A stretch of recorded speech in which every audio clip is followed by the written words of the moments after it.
A day in my life as a simple woman na nabubuhay lang sa mundo. Hello world! It's me, MG.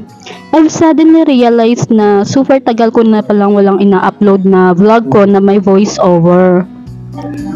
Nakakatamad din kasi mag-upload ng video ko. Wala naman kasing special sa mga everyday routine ko. Gaya na lang netong video ko na ito. Of course, nothing special in this video, pero naisipan ko pa rin na gawan ng voice over at i-upload.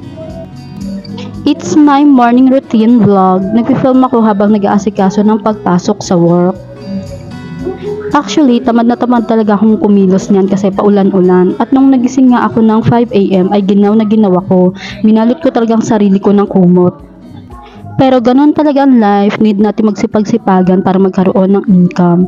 Kaya kahit na nakakatamad at masarap pang matulog lalo't maulan at malamig ang weather, pero need pa rin bumangon at mag-work. Yan nga at nag-aasikaso na ako ng babaunin kong kanin. Gusto ko sanang isang agang kanin na babaunin ko, pero na-realize ko na puro na pala pritong kinakain namin these past few days. Pritong manok, pritong isda, pritong itlog, tapos lagi ko rin sinasangag ang kanin na kinakain ko, kaya baka masobrahan na ako ng mantika sa katawan. Well, konti lang naman ang binabaon kong kanin. Ang nagiging problema ko lang talaga everyday ay yung babauning ulam. Kasi naman wala namang ibang laman ng utak ko kundi pritong itlog, nilagang itlog. Paano? Yun lang kasi ang madaling lutuin sa umaga. Hindi rin naman kasi kami nakakabili ng lulutuing ulam sa hapon gawa na alas 8 or alas 9 na kami nakaka-uwi from our work ng ate ko. Tapos madalas ay wala kaming masakyan dahil nga maulan at halos punuan ng mga jeep. Kaya ginagabi talaga kami ng uwi. Si ate ko nga pala ang kasama ko sa work. Minsan nga ay tinatamad kaming pumasok, especially kapag maulan. Kaso hindi pwedeng tamarin ng mga person at hindi naman tayo manyaman. We're just poor. Need natin kumita at makapag-ipon. Lalo na't magpapasko pa naman. Need talaga natin ng pera ngayong Pasko. Lalo na ako, mayroon akong mga gustong bilhin.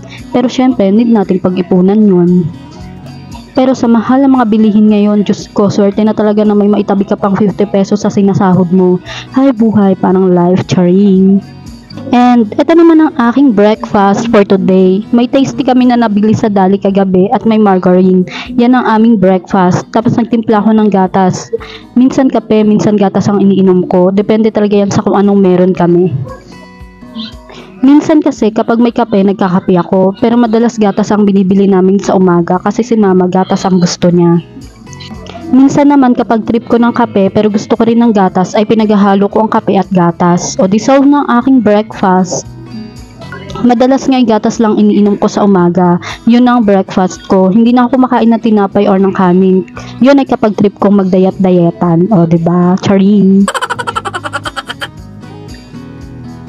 And charan, yan ang aking breakfast for today's vlog. Tinapay with palaman na may margarine at isang tasang gatas. Char mokosimnida!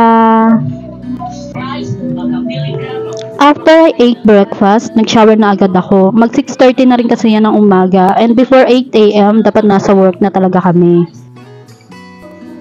Hindi naman super layo ng workplace namin. Isang sakay lang naman ng jeep and mga 30 minutes lang naman ang biyahe. Yun ay kung walang traffic. Minsan kasi traffic kaya tumatagal ng 35 to 40 minutes ang biyahe. Pero minsan naman ay wala pang 30 minutes ay nakakarating na agad kami. Yun ay kapag lumilipad ang jeep na sinasakyan namin. Wow, lumilipad. Minsan kasi may nasasakyan kaming jeep na ang driver napakabilis magpatakbo ng jeep. Akala mo talaga nakikipag-unahan siya kay kamatayan, parang going to heaven ang biyahe niya. Diyos ko. At ayan, after ko mag-asikaso, lumipat na ako sa bahay nila ate kasi sabay kaming pumapasok. Hinihintay ko na siyang matapos sa kanyang routine. Tapos 7 AM ay gumagora na kami para makarating kami sa workplace namin before 8 AM. Kahit maulan at malamig ang weather, naligo pa rin ako kasi kapag dumadating kami sa work namin, naiinitan na kami at pinagpapawisan. Hindi din naman kasi super lamig ng weather ngayon, bali giniginaw lang ako kapag bumubuhos ang malakas na ulan. Tapos kapag stop naman ng ulan, nagiging maalinsangan naman. Nag-short nga lang ako at hindi na nag-pants kasi maglalakad lang kami papunta sa sakayan. At naiirita talaga ako kapag nababasa ang suot kong pants. Kaya dahil maulan pa ang panahon natin ngayon, ayan, nag-short na lang muna ako. At least maglakad man kami papunta sa sakayan ay hindi mababasa ang suot ko. Kahit ano naman ay pwede naming suotin. Wag lang talaga yung agaw pansin na para bang gusto mo na lang maghubad. Ano yan, sa club ang punta mo? Char. Ayan, magbabaon pa ako ng tinapay. Nanghingi ako ng palaman kila ate kasi mayonnaise ang palaman nila. Sa bahay kasi ay margarine. At dahil bet ko ang mayonnaise, ayan, ang buraot pa ako. Babaunin ko talaga yan. Takot kasi ako magutom eh. Charing. Oo na, wala na talaga akong pag-asang pumayat at sumeksi kasi sumisiksik ako. At least Coca-Cola body pa rin naman ako, 'di ba? 1.5 nga lang. Alam ko namang tumataba ulit ako. Ay, wait, ulit? Diyos ko, kailan ba naman akong pumayat? Niloloko ko lang talaga ang sarili ko sa diet-diet na yan eh. Kapag nagutom naman ako, halos ilang plato ng kanin din ang kaya kong ubusin. Tipong sasabihin ko sa sarili ko na magda-diet na talaga ako. Pero kapag masarap naman ang ulam, my gosh, napapasabi na lang talaga ako na bukas na lang ako magda-diet. O, 'di ba? Niloloko ko lang talaga ang sarili ko.